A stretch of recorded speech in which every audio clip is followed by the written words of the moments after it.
Hey there mga my loves Aquarius! Thank you so much for always staying here with me in this channel, babe. So before we start your June 2024 reading, reminders muna kasi nandito for everybody. So just pick up only the messages we think are for you. At wala tayong gender dito, by lalaki, LGBT, cross-watchers.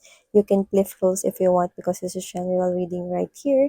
Yan, at kung makaresonate kayo, please apply this into your own unique situation. So, we've got two decks from here. By the way, ako po pala si Yan. Welcome to Loy. Hi, new subscribers. At kung hindi niyo pa knows na may mga other channels pa tayo down below, nasa description box ang mga links. Yan. No? So, we've got two decks right here. We're gonna shuffle both these decks first and then saka natin i-read. Okay, so let's go ahead and check these messages here for you, Aquarius. So, what do we have here for Aquarius for the month of June 2024? Tell me something about Aquarius, June 2024. Aquarius. So if you happen to hear noise in the background, like a child crying, so yeah, I do apologize about that, no? So, yan po yung anak ng kapitbahay. So let's keep moving. June 2024. Let me just gather the energies here for you guys. June 2024 for my Aquarius. Archangel Michael, thank you so much. Okay, so let's shuffle this deck as well.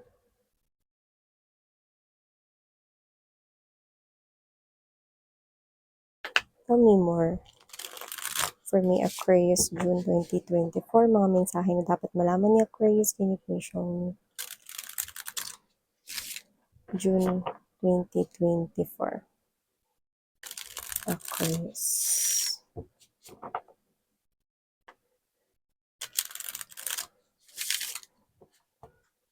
Aquarius.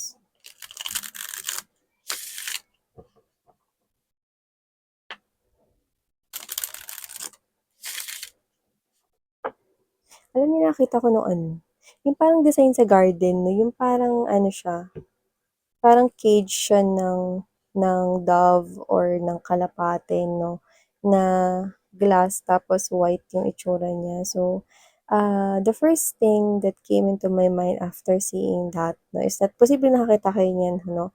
Or whatever, na maaaring nakita ninyo while browsing, no, or whatever. I do see that this is something here about marriage life. Maybe someone here is imagining marriage life, kung makapag-asawa pa ba sila or what, no? Or yung iba naman, this is calling for marriage. Maybe you're connecting here with someone special and this might lead to marriage. Yan, no? Taray nun, di ba?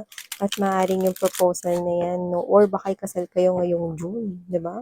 Or proposal pa lamang yan sa iba, no? Yan. Noon, 'di ba, ang dami nagsasabi nagpapakasal ngayong June, marami raw nagpapakasal 'pag June. 'Yan, pero siyempre kahit anong buwan naman 'yun.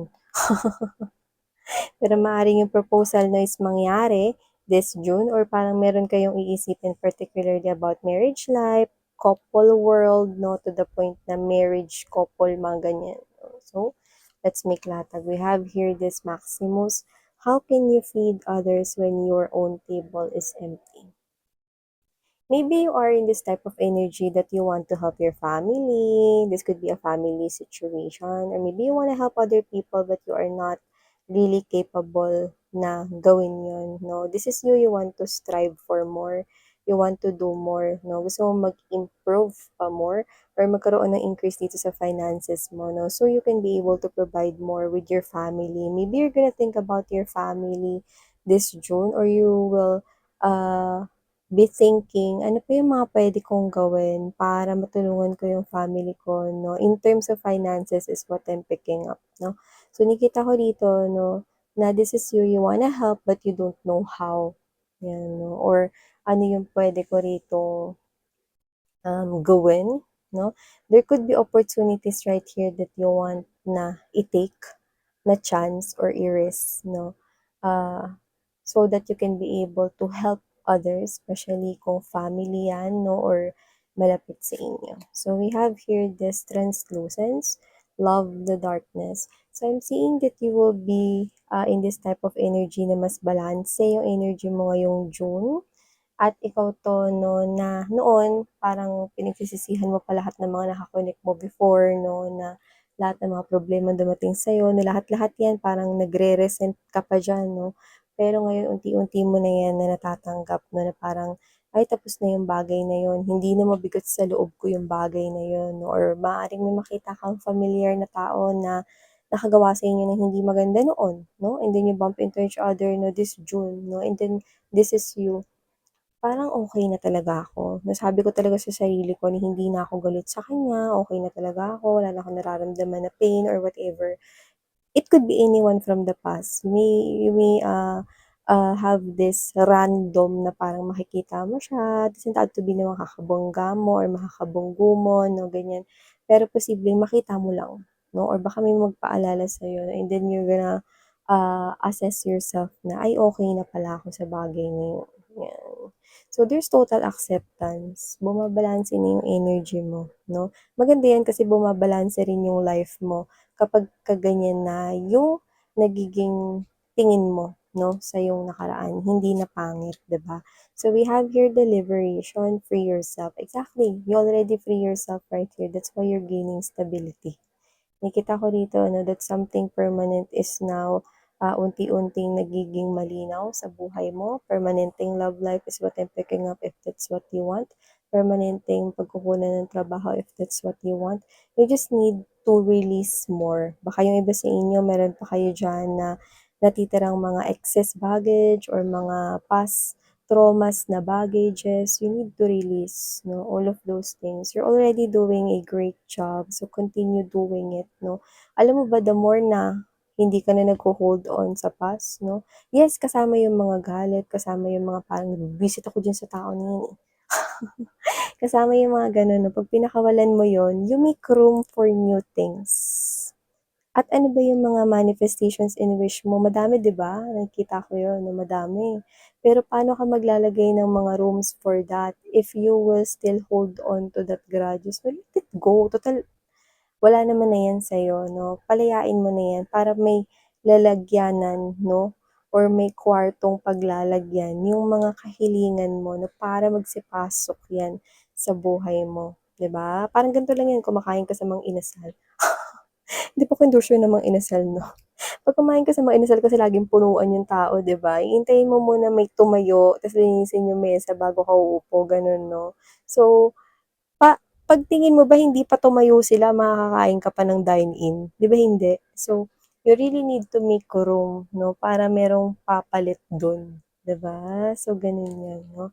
We have here at the bottom of the deck, Minimus. So, if you have Maximus here, you also have here Minimus 'no, commune with the source. So, here I do pick up 'no, na, you need to connect with your God. Wala tayong religion dito, pero Catholic man, Muslim, Mormons, no, Christians, no, we have different beliefs, traditions, and culture. But despite of all of those things, no, you need to connect here with your God. No? Ano ibig sabihin nun? You need to have your faith. This is your wish, no? Hold on to your wish right here. Kasi kung yung wish mo nakikita mo as something imposible na mangyayari sa buhay mo, then how come you can get it? 'Di ba? This is something that you want to happen in your reality, in your world. Paano 'to mangyayari kung ikaw mismo titingnan mo 'to na imposible 'to, eh, 'di ba? So, you need to believe that this is something here that you can eventually get for yourself, okay? So, example, you want to get rich, no, filthy rich, 'di ba? Pero this is you, imposible 'to.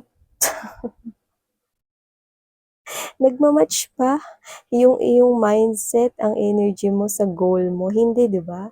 Kailangan mag-match 'yan, 'di ba? So, you need to believe that one day you can be filthy rich, 'di ba?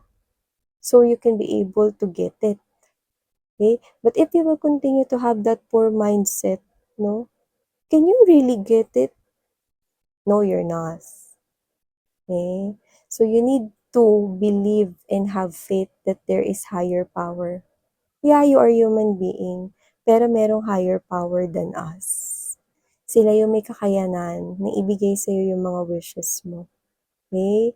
This is you 'no, think of this 'no, isipin mo 'no na ikaw ay, um, person rito 'no, human being dito na parang ako ganito, paano ko ba sasabihin sa inyo 'to, 'di ba? Isipin mo na lang ganito, parang who am I not to believe that there are divine forces 'no, like the universe 'no, they can be able to give me whatever it is that I want because they have the power to do that, 'di ba?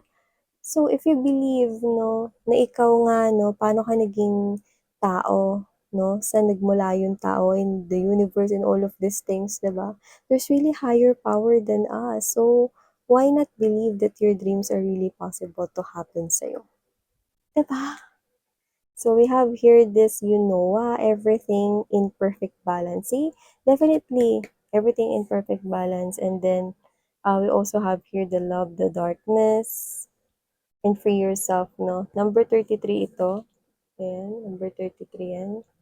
So, ibig sabihin you're on the right path na magbabalanse na rito yung life mo. Okay.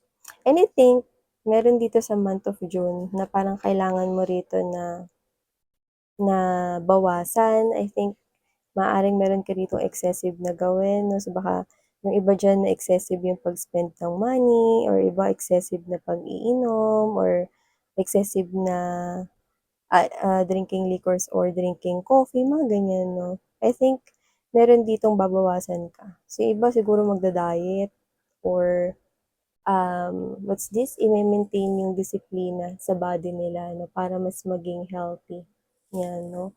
Parang meron yung nakikita ko ritong tatanggalin or babawasan kayong bisyo, 'yan 'no. So, ilatag na rin natin 'to. We have here this nurturer of records, 8 of mugs, 4 of wands, marriage. Told ya guys, marriage. 2 of cups, artist of records is the king of coins, temperance energy. 3 of records or 3 of coins, 10 of swords, and 8 of pens, pero 4 of pens yung dapat na sasabihin ko. So, kung ano man itong 8 of pens na ito, nakikita ko rito na makakaalis ka na dyan. Nakakita ko rito ng sitwasyon kung saan mas magiging relax ka na. Maaaring problema yan sa trabaho or problema yan sa negosyo, nakikita ko makakaalis ka na dyan. So, the next thing that you will do is magiging busy ka na rito, no? Kasi makakahanap ka ng solusyon sa problem mo dyan. So, maaaring yan yung problema na mag-arise sa negosyo. Normal lang naman yun or sa trabaho, no? If you're working in a company or with a colleague or with colleagues, no? So, aside from that, I'm picking up that for the month of June, kung may person ka na ngayon, your person is mahal na mahal ka niya, no? Inaalagaan ka niya rito, nakikita ko rito, no? Maybe not to the point na bini-baby ka niya, no? Or parang, "Ay, Jagya." Hindi naman gano'n 'no, hindi naman yung papuntang egg na siya 'no, pero kung sino man 'to 'no, this person here loves you, Aquarius 'no, and I think, this person here will continue to show you that he cares for you, that he loves you 'no, and I think this person here will be wanting to spend more time here with you. So, posibleng hindi kayo masyadong nagkikita kasi may nakikita ko ditong medyo busy. Pero 'pag nagkita kayo rito 'no, sobrang saya ng puso niya 'no. So, even though you do not know that content 'no, nakikita ko yung heart nito kasi medyo hindi siya sa gano'n ka-expressive sa kanyang happiness 'no, pero sobrang saya niya everytime na nakakasama ka niya rito. Well, the nurturer of records right here is also someone here na posibleng, nakikita niya 'tong connection na 'to as somewhat stable. That's why marriage is popping out. So, this person already sees you as his or her future spouse or future wife or future husband. So, if you do not have any special person right now, I'm seeing na meron ditong made-develop ang feelings sa'yo. And you could probably meet this person here by someone you both know. Yan. Could be a friend of yours, or could be someone here na kakilala ng katrabaho mo. And I think that could possibly be your twin flame because I'm seeing black and white, and this is a strong yin and yang. So I do see that your friend na nakikita ko dito na magko-connect sa inyong dalawa could possibly be someone here who is bubbly and funny, or parang siya yung clown ng group, mahilig mag-joke or whatever. I think that is the main characteristic. May sense of humor yung friend na yun na magkaka-connect sa inyo nitong next na makakaing relationship mo for may single Aquarians out there, no? Kung sino man yung iko-connect niya sa inyo, yun ay maganda yung trabaho, posibleng stable na yun, at saka faithful. Yan. No, kung papansin mo, perfect match kayong dalawa no, with the nurturer of records and the artist of records. This is the queen of coins and the king of coins energy. Yan. No? So, yun na nakikita ko rito. Perfect. 'Di ba? Check na check. So, maliban diyan nakikita ko rin dito 'no, na yung iba siguro sobrang aga ng pasok ninyo o gabi kayo pumapasok, yung mga panggabi yung work 'no, o yung iba sobrang aga pumasok, yung tipong ano, madilim pa, yung mga madaling araw ganyan or pauwi. Now, whatever the case may be, meron ditong I think lumalabas gabi, puwedeng nagwo-work sa gabi or madilim pa 'no, pero paumaga na, mga ganyan. So, ang ibig ko sabihin dun is, nakikita ko rito na meron dito na parang nagtatrabaho, unique clue. So, maaaring ikaw ay isa sa mga nagtatrabaho sa gabi or meron ditong difference ng gabi 'no. So, maaaring yung inyong time ng pagtatrabaho ay hindi magkatugma with your partner or yung may oras difference dito, okay? You could be dealing here with someone who has different na na time. Puwedeng sa ibang bansa siya nagwo-work or ikaw yun, may gano'n tayong nakita rito. And for some reason 'no, I think this person here is using music 'no, para makalma siya. Yan. So, posibleng lagi rin siyang literal na may earphones or headphones 'no, para mas ma-relax siya rito 'no. And for some reason, nakikita ko 'no, na meron din ditong, travel na mangyayari sa inyo, this June 2024 'no, kung saan kayo ito 'no, na ito ha, very specific 'to. Kung single ka 'no, at magta-travel ka dahil pupunta ka sa kasal ng friend mo, kahit hindi mo masalo yung bouquet 'no, ikaw yung susunod na ikakasal. Yan 'no. So, whatever the case may be, hindi ko sinabing babae lang yun, okey? Basta ikaw, even though you are a guy watching or listening to me right now, whether you are an LGBT or whatever, na I'm seeing you getting married and meeting someone here, the one for you. Because the temperance is here 'no. Alam mo naman na ito yung bartender ko, ang taga-timpla ng nilalaman ng two of cups na yan 'no. At para lumabas ito ay hindi coincidence 'no. Wala sa'kin, hindi ako naniniwala sa salitang nagkataon lang, lahat ay nangyayari dahil may dahilan. At ang pagtatagpong ito 'no, ay para kayong dalawa ay magbuklod bilang isa. So, nakita ko ng susunod na makaka-in relationship mo na perfect match mo ay siyang tao na talagang nakatakda para sa'yo, Aquarius 'no. So, yan. Alam mo nakikita ko rito na parang meron na ritong unexpected na perang paparating sa'yo kung saan ngiting tagumpay ka. Yan. Paano unexpected? Parang ganito, kunwari may negosyo ka, may sideline ka, or may trabaho ka, alam mo na expected mo na yung salary mo diyan, eh, kasi yan naman nakukuha mo every month, 'di ba?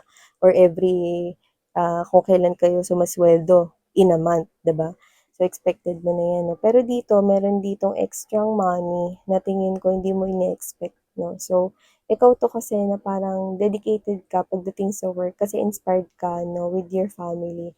So, nakikita ko na magkakaroon na dito 'no, ng incentives, in a form of money 'no, kung saan mas lalo ka rito mamo-motivate 'no, at nakikita kita ditong posible kang man-treat or manlibre sa kung sino man yung lagi mong kasama 'no, kasama sa lunch, kasama sa coffee break or whatever, no? Kung ikaw man ay working in a company, no? Makikita kita rito magti-treat or may dala ka rito pasalubong, may pa-pizza kami, ganun. So, nakita ko rito, no, na meron ditong something na makukuha ka in a form of money, no? Or parang pwede itong i-exchange sa cash. So, pwede rin mga gift certificates, no? Or pwede rin naman na money talaga. Like, maybe you've reached a quota without being aware na na-reach mo na.